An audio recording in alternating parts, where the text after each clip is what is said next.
Sindohi Kimia, tempat belajar para juara. Oke, kali ini kita membahas tentang stoikiometri dalam elektrolisis.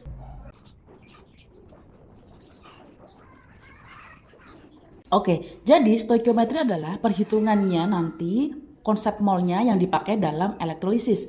Mengingat bahwa elektrolisis itu nanti terjadi endapan yang terbentuk, kemudian gas-gas yang terbentuk. Nah, maka untuk mencari massa berapa yang mengendap, volume gas berapa yang terbentuk, menggunakan stoikiometri dalam elektrolisis.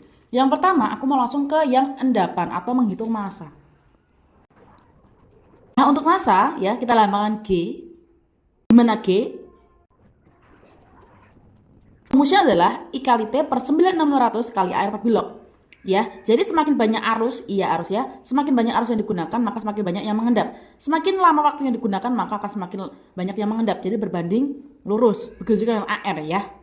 Dalam fisika ada rumus yaitu I sama dengan Q dibagi dengan T ya. Sehingga Q adalah I kali T.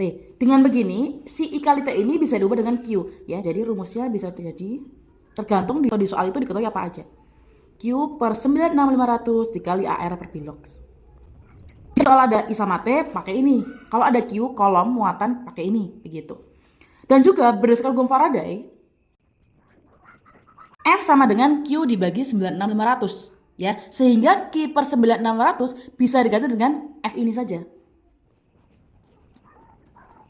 Nah, AR per bilok terkadang di buku paket atau di LKS lain dilambangkan dengan ME yaitu massa ekuivalen. Sehingga ringkasnya bisa jadi sama dengan F dikalikan dengan ME, massa ekuivalen. Tergantung di soal, kalau ada I pakai ini ya, I kali T, ada Q pakai ini, ada langsung F pakai ini. Nah, kita teruskan keterangannya masing-masing ya.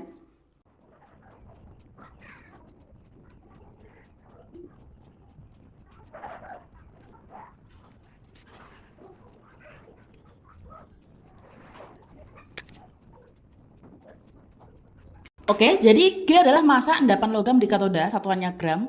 Untuk I adalah kuat arus, satuannya ampere. T waktu, satuannya second. Q adalah muatan, satuannya kolom. Sedangkan F adalah listrik, arus listrik dengan satuan farad atau Faraday, begitu. Untuk F sendiri ini juga disebut dengan mol elektron. Karena ini yang akan kepakai di seterusnya nanti adalah mol elektron. Nah, kalau kita lihat F di sini, ini mol elektron. Q per 9.600 juga mol elektron. I kali T per 9.600 itu juga mol elektron. Sehingga kalau kita buat rumus mol elektron jadi pertama, kedua, dan ketiga. Kalau ini kita anggap mol E, berarti untuk mencari mol E adalah G kali bilox per AR. Jadinya adalah ini. Ya. Bilox sama AR itu apa? Nah, bilox adalah bilangan oksidasi logam yang mengendap, gitu ya. Nah, untuk AR adalah massa atom relatif logam yang mengendap. Nah, ini adalah rumus yang kita pakai untuk menghitung stoikiometri dalam elektrolisis. Nah, habis ini kita mau langsung latihan soal.